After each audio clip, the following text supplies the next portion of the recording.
For 16 NFL seasons, safety Paul Krause was the most larcenous defensive back in league history, intercepting a record 81 passes. Despite these credentials, Krause is not yet enshrined in Canton, Ohio. Every good football player wants to be in the Hall of Fame, especially when you have the statistics to prove that you should be in the Hall of Fame and have done things that nobody's ever done and still aren't in the Hall of Fame. I'd love to be in the Hall of Fame. I'm not going to lose sleep over it. For some reason, there again, I have not been elected to the Hall of Fame. Why, I don't know. Perhaps the answer to that question can be found in Paul's past, starting with his 1964 rookie season in Washington.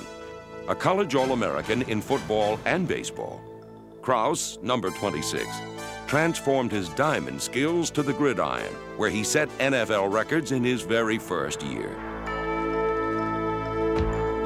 He intercepted 12 passes as a rookie, played center field like Willie Mays, and he was tall, had great hands, and I used to set him up. I used to call the plays. I'd safety blitz him one time, and he wasn't a very good blitzer, wasn't a very good tackler. He just wasn't physically built for that. He was built really for baseball, but boy, could he play. I mean, he covered such a wide range in the secondary. Nobody that played free safety had a pair of hands like Paul Krause.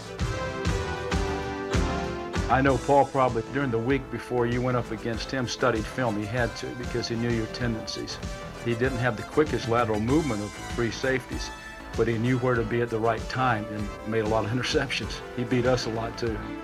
Despite Paul's obvious talents, there were those who sought to make him something he was not.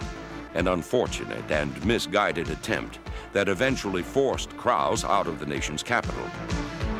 I was having some problems with the defensive backfield coach at Washington. I was the first rookie ever to make All-Pro in league's history. Then I made All-Pro again my second year. But he wanted to change my type of playing.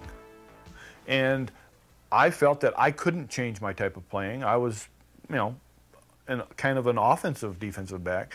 And the Vikings traded for me, and I came here and immediately led the team in tackles. It was in frigid Minnesota where Krause, number 22, found his true calling. Instead of headhunting, Paul used his brains to defuse the long bomb.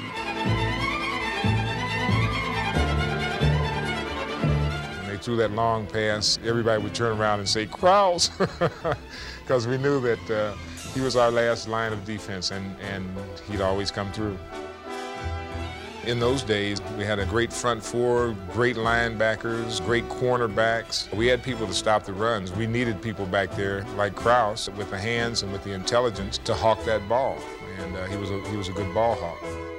And they all, you know, come up with the same logic. Well, he wasn't a big hitter. He wouldn't come up and stuff someone in the hole. But you have to remember that that's not the way we played. We played a zone-type defense where we asked Paul to play center field. And I don't think anyone's ever done it better than he did in the whole history of the game. And I think that because of that, he really deserves to be in the Hall of Fame with the other people that we have there.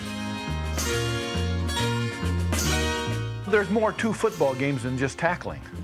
When you look at our defense, we led the league always in points scored against us. Teams didn't score against us, and I was one of the reasons. I had a particular thing to do on that football field, and that was to stop long touchdowns, big plays, and of course the passing game. And that's what I did.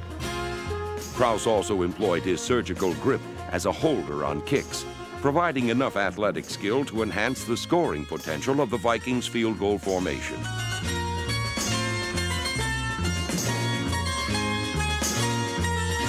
When it came to putting the ball back in the offense's hands, no one burglarized the opposition as brazenly or as often as Paul Krause. While others made jarring hits and fierce tackles, Krause was piling up takeaways and touchdowns. Nobody's ever intercepted 81 balls. I've done it. And I can say it, nobody else can. If that record's going to be broken, it's going to take a good football player to break it, and he's going to have to be a healthy football player, a player that plays a long time. And you have to be, you know, you have to have a lot of luck into it too. And all those things that go into making that record, it's going to take somebody extra special to break that record.